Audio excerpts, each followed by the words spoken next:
4 wins in a row. If you had told me a month ago, even a month ago, that Manchester United would be winning 4 games in a row, as I'm watching us tie 1-1 with Leeds, crash out of the FA Cup against Brighton's B team, I would have called you a heretic. You know, but alas, here we are. And I can give Michael Carrick and his staff of all those coaches so much credit on a number of things. But the biggest thing, and I'm not sure how much it is really talked about, United know how to control a game. They know when to put their foot on the ball. They know when to pick up the pace, when to allow Bruno Fernandes to play a risky pass. They manage it and have managed it pretty much perfectly since his second interim tenure has begun. And I think today has probably kind of capsized at the best because let's be honest here, guys. Let's call a spade a spade. For the first 10 or 15 minutes, you probably wouldn't have been too wrong to say that Tottenham were a better team. Mbuemo had the early chance a couple seconds in. I think Tottenham did a good job of kind of just circulating the ball around the United box. I will say, I never really felt too much in danger. There's kind of the one cross that was shuffled in Solanke a little bit early on, and I thought to myself, okay, maybe that could have been a chance, but overall, I just felt like I was seeing passes and stuff like that, shots just rocket off the calves of Harry Maguire. And I was thinking to myself, okay, if that would have been a goal, that would have been an unfortunate goal to give up. I didn't really feel like United were in a place of getting broken down, but to that same extent, I don't think United were super progressive or super calm kind of on the ball. And so, I do wonder, if this red card hadn't happened, if Christian Romero wouldn't have, tried to kill Casemiro, the man has a family at home, guys, how the game could have looked. But sure enough, my man Christian Romero just slides in, tries to take out the ankle of Casemiro in the 29th minute, and from then on, you probably could have gone, yeah, all right, this game's probably gonna be over with. A fantastic corner from Bruno and the gang. Bruno plays a short to Mainu at the near post. Mainu then flicks it on over to who even scored? Mbuemo. Not the best shot from Mbuemo, but he did exactly what he needed to do. I then thought United had a couple more kind of half chances just outside the box in half. The first half, it wasn't the best first half, but guys, I'm telling you right now, it doesn't need to be. It doesn't need to be. I would have won this game a scrappy 1-0, a thrilling 4-3 win. Just get me the green. Get me the 3 more points. In all honesty, going into the second half, I was thinking to myself, I know we're up 1-0, but having watched, the Man City Tottenham game from the week prior, Tottenham looked like they were probably my local youth soccer team in the first half of that match, and then flipped it around the second half.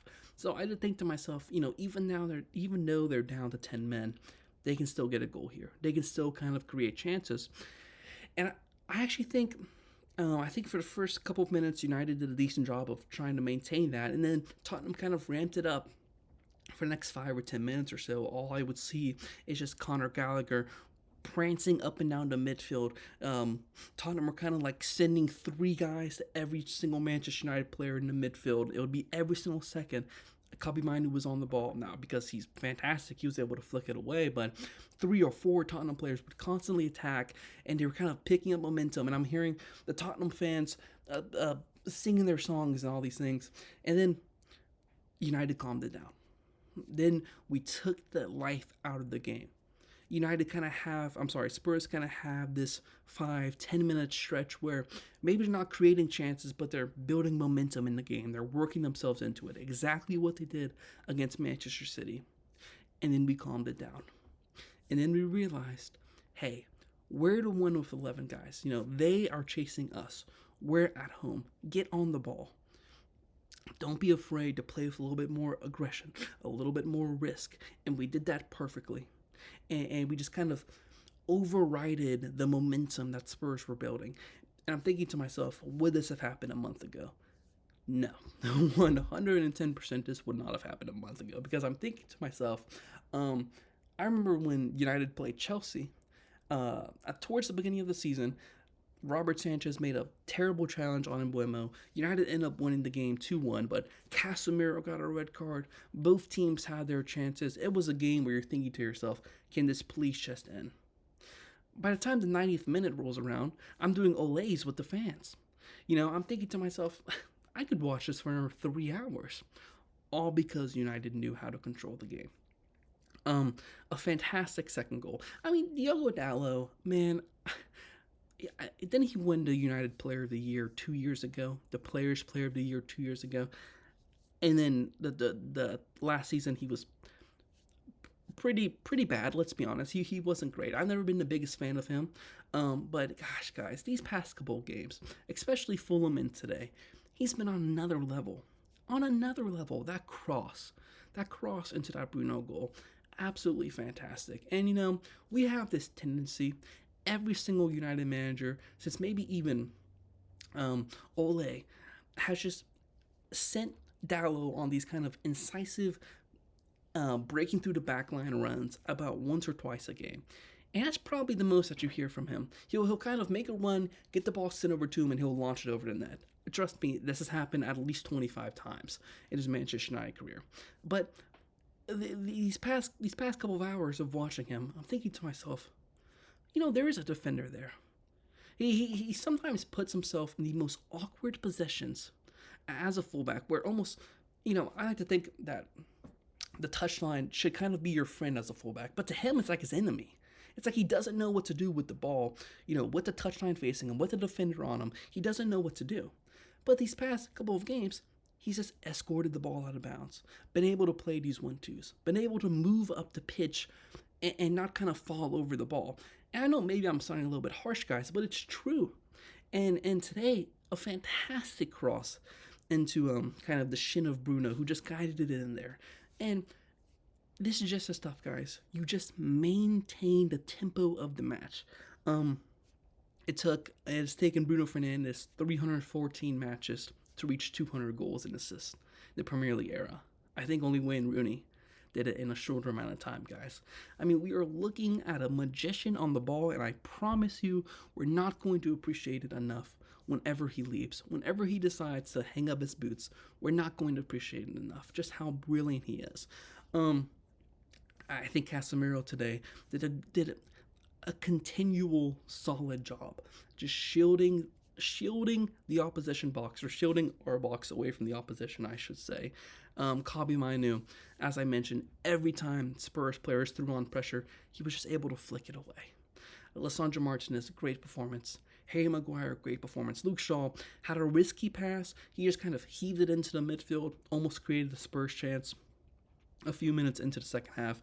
But, otherwise not a great performance. And Embuemo gets another goal.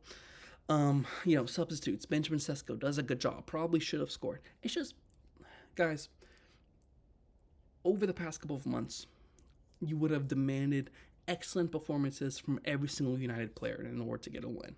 Now, today, I'm looking at it, and I'm calling Diogo Dalot our best player. Like, you don't have to be, you don't have to be like prime Ronaldo to win Manchester United a game anymore. You can just be a solid 7 out of 10. Do the little things right, and that's what the squad has done so well. They've just done the little things right. Because I'm looking at today, and honestly, against Fulham, and against Arsenal probably, Bruno wasn't at his absolute best, but it's okay because he makes his moments count and he does the little things right. It's the same thing with every single United player. They're just consistently giving you the 7 out of 10s, and look where it's leading us. 4 wins on the spin. That guy's about to shave his head, I promise you, because I'm not scared of West Ham right now. I'm just not.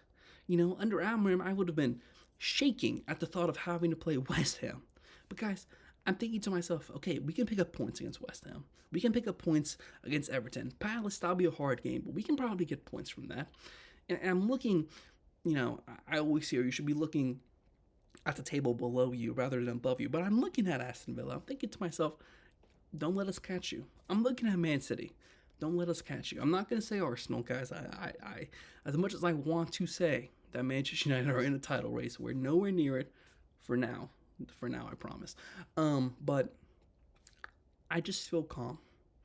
How many videos have I come onto this channel and just ranted for 10, 15 minutes, probably speaking gibberish for half the time because I was so upset at watching this team play. And now, you know, I kind of came upstairs. I came upstairs to film this, and I'm thinking to myself, I'm taking this for granted. 4 wins in a row. I'm taking this for granted, and it's just brilliant. The turnaround we've seen under Carrick so far. Ultimately, guys, my opinion has still not changed. Apparently, there were reports that we met with Luis Enrique's agents in Paris last week. Oh, please let that be true. Please let that be true. But that's a different topic for a different day. I don't believe Carrick should be the long-term manager. I think he's been a fantastic interim, but I question his longevity with this team. But guys, that'll be all for me. I'll talk to you all soon. I think I'll see you all pretty soon. It's West Ham on Tuesday, I think I heard. 5 in a row. Don't let me get too excited now, but I'll talk to you all soon. God bless.